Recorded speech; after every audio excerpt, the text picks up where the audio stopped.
ลำในชุดเก่งดำเป็นฝ่ายที่เคลียร์เริ่มเกมก่อนนะครับนะครับเริ่มเกมแล้วนะครับนิโคลุยซันโตเป็นฝ่ายที่เคลียร์เริ่มเกมก่อนคืนหลังมาโดนกดดันทันทีเลยนะครับจากผู้เล่นของทางลันช้างนะครับเพราะว่าลันช้างนี่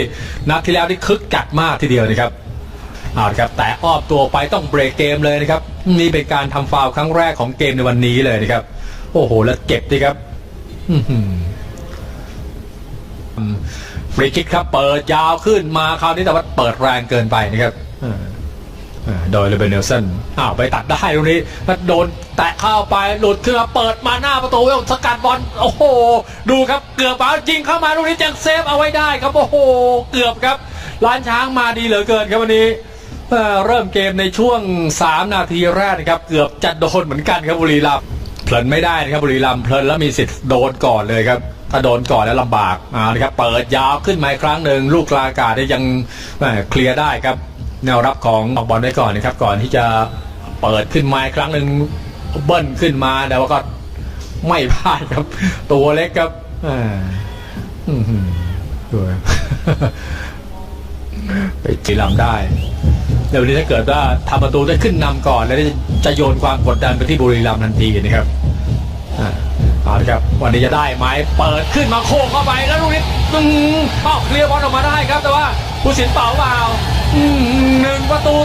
ครับล้านช้างขึ้นนำไปแล้วนะครับวันนี้โอ้นี่นะครับคือได้จากลูกเซตเพลย์จริงๆนะครับวันนี้เพราะลูกเกมเปิดและเกมโอกาสลำบากครับดังนั้น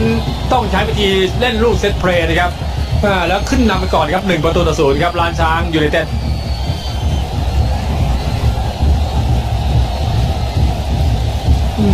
เกมผ่านพ้นไปเพียงแค่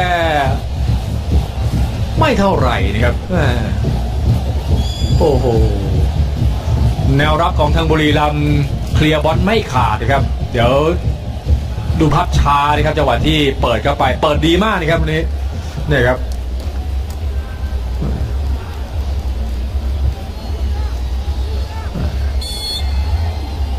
คูตินโยว่าไงครับคูตินโยพลิกเข้าในลูกนี้จะยิงได้ไหมลูกนี้โดนเกี่ยวล้มลงไปครับผู้สินเป่าให้เป็นฟรีคิกครับหลบไปได้2คนแล้วคนที่3โดน3คนลูกนี้ครับเปิดเข้ามาลูอิสกัดบอลนะครับผู้เล่นของล้านช้างนะครับลงไปสกัดบอลจากฟรีคิกเมื่อสักครู่นี้แต่ว่าสกัดบอลเกือบจะเข้าประตูตัวเองนะครับสกัดบอลแล้วบอลโด่งข้ามคานไปกลายเป็นลูกเตะมุมของบุรีรัมย์อีกลูกหนึ่งนะครับลูกที่2นะครับเปิดเข้ามาข้าวนี้หลุดเข้ามาจะยังพุ่งเข้าไปเคลียร์บอลได้นะครับทางเสา2แต่มาจะพลิกเข้าในตรงนี้ผู้สินไม่ว่าอะไรครับไปฟ้องบอกว่าไปโดนมือของผู้เล่นทางล้านช้างอย่าเก็บบอลที่สวยครับโดเบนเนลสันไม่ทันครับลูกกลายเป็นโอกาสของทางล้านช้างครับขึ้นมาจะทำได้ไหมกระชากขึ้นมาแต่ว่าลูกนี้เปิดไม่ได้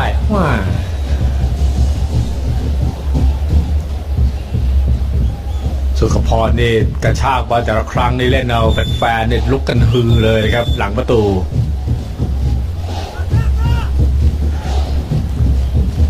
จากเสียลูกเตะมุมนะครับในตอนนี้ล้านช้างนี่กลับมาได้ลูกเตะมุมนะครับแล้วลูกตั้งเตะในล้านช้างนี่อันตรายมากมันโดนลมนะครับจะมันเปิดมันจะลมเปิดเข้ามาครับตรงนี้แต่ว่าก็ยังโขกทิ้งไม่ได้ก่อนนะครับทางเดโก้หรือซันโตมันจะลมเปิดเข้ากลางมาตรงนี้แต่ว่าจับบอลไม่ดีนะครับโกซุกิทิ้งยาวขึ้นมานะครับเก็บบอลไม่ได้ครับคูตินโยกลายเป็นเสียบอลนะครับให้กับทางล้านช้างแล้วทางช้างบุกขึ้นมาคราวนี้ไม่ล้ำด้วยครับเปิดมาหน้าประตูคราวนี้เลยหมดเลยครับผู้เล่นของทางล้านช้างนี่ขยับเข้าไปก่อนนะครับทิ้งยาวขึ้นมาอีกครั้งหนึ่งคราวนี้ตวัดกลับมาหน้าประตูดีดแต่ว่าไม่ทันครับโดนทางล้านช้างนี่คล่องอยู่แล้วนะครับตัดบอลได้แล้วสวนทันทีขึ้นมาครับจะสวนกลับเร็วให้ตามช่องมาสวยมากเบิ้ลต่อมาอีกครั้งหนึ่งแต่ว่าลูกนี้ไปเข้าทางของโกซุกิแต่ว่าโกซุกิก็เก็บบอลไม่ได้ครับกำแพงลงมาช่วยเก็บนะครับตรงกลางก่อนที่จะทิ้งยาวขึ้นมาแต่ว่าบอลมันไซด์ออกข้างนะครับนี่ก็ลุยซันโตตัวใหญ่กว่านะครับพลิกไปได้กระชากขึ้นไปครั้งหนึ่งไปเองหรือเปล่าลูกนี้โดนเตะร่วงไปเลยครับโอ้โห เอาเดี๋ยวเกมในตอนนี้ชักจะเริ่มเดือดแล้วครับ โดยเป็นเนลสันเข้าไปต่อว่าต่อขานเนี่ยไปเตือนแล้วซัมพลิกออกนอก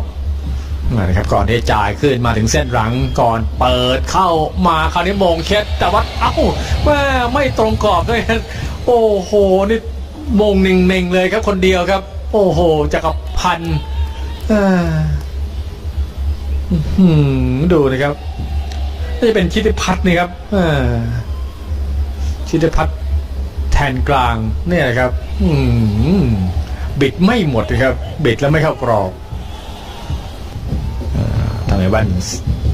ทิ้งยาวขึ้นมาแล้วก็ติดโดนสวนครับไปเองหรือเปล่าโดนประกบ2ตลอดเอาเลยครับผู้สินเป่าจบครึ่งแรกนะครับที่